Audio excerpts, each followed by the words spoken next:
একটি মুহূর্ত যা পৃথিবীর ইতিহাসকে আগে আর পরে এই দুই ভাগে ভাগ করে দিয়েছিল। এটি এমন এক ধরনের অস্ত্র যা কল্পনাতীত ধ্বংসযজ্ঞের সৃষ্টি করে, যা মানব সভ্যতার অস্তিত্বকেই প্রশ্নের মুখে ফেলে দিয়েছে। এটি আর কিছু নয়, তা হলো পারমাণবিক বোমা। ইরান ইসরায়েল যুদ্ধ বর্তমানে এই পারমাণবিক বোমার ধ্বংসযজ্ঞকে আবার সামনে নিয়ে এসেছে।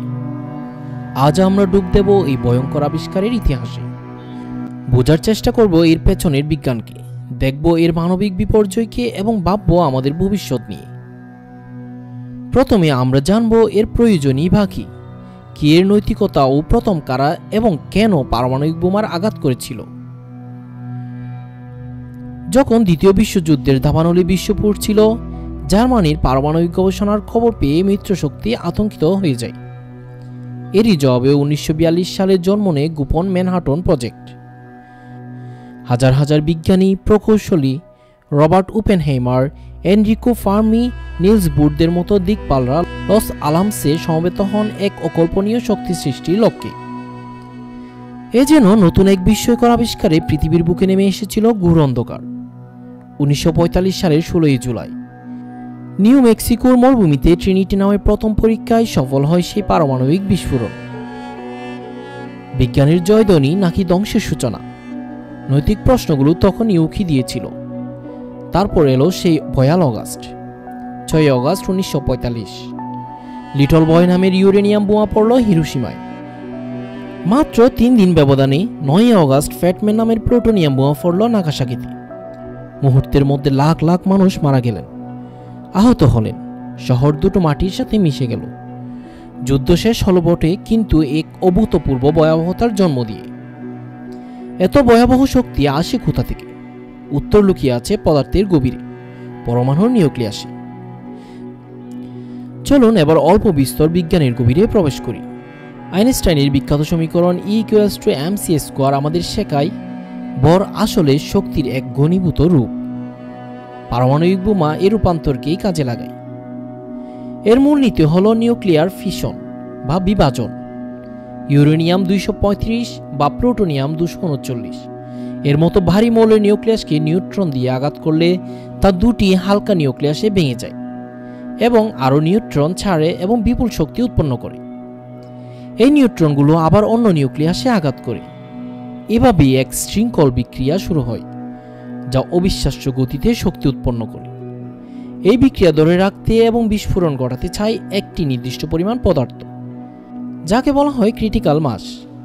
বোমার নকশা করে এই ক্রিটিক্যাল মাসকে মুহূর্তের মধ্যে একত্রিত করা হয়, ফলে নিয়ন্ত্রণহীন শৃঙ্খল বিক্রিয়া ঘটে আর মুক্ত হয় সেই ভয়ানক শক্তি, তাপ, চাপ, বিকিরণ, যা মুহূর্তে ধ্বংস করে একটি শহর, একটি জনপদ, একটি দেশ, যার ভয়াবহতা তাৎক্ষণিক ও দীর্ঘমেয়াদী।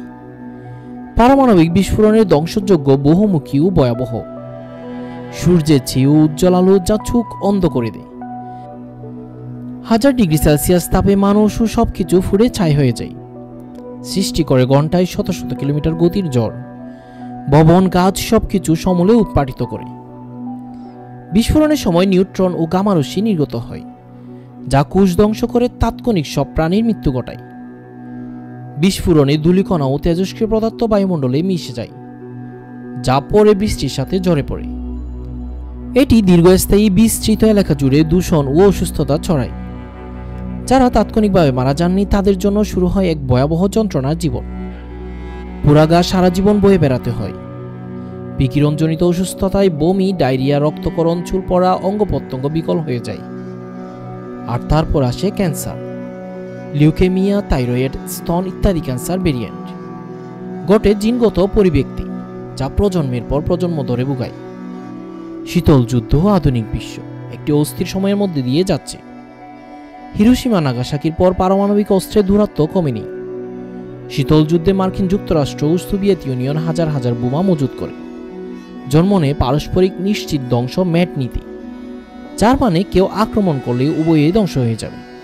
সময় গড়িয়েছে, এখন আরও অনেক দেশ পারমাণবিক শক্তিধর হয়েছে, যার মধ্যে যুক্তরাজ্য, ফ্রান্স, চীন, India, Pakistan, Russia, north Korea অন্যতম। আধুনিক পারমাণবিক বোমাগুলো হিরোশিমা এবং নাগাসাকির বোমার চেয়েও শত শত গুণ শক্তিশালী। পারমাণবিক বোমা কি মানব সভ্যতার জন্য চিরস্থায়ী হুমকি? নাকি আমরা এ থেকে মুক্তি পেতে পারি? বিশ্বব্যাপী পরমাণু অস্ত্র নিষিদ্ধকরণ চুক্তি TPNW একটি বড় পদক্ষেপ, যদিও পারমাণবিক শক্তিধর দেশগুলো এতে যোগ দেয়নি। পারমাণবিক নিরস্ত্রীকরণের দাবি বিশ্বজুড়ে জোরালো হচ্ছে, যার একমাত্র রাস্তা হলো কূটনীতি, সংলাপ এবং আন্তর্জাতিক সহযোগিতা। আমাদের মনে রাখতে হবে হিরোশিমা নাগাসাকির সেই ভয়াবহ শিক্ষা। বিজ্ঞানের এই শক্তি অবশ্যই ধ্বংসের জন্য নয়, মানুষের কল্যাণের জন্যই ব্যবহার করা উচিত। পারমাণবিক বোমা শুধু একটি অস্ত্র নয়, এটি আমাদের সভ্যতার জন্য এক নৈতিক দর্পণ।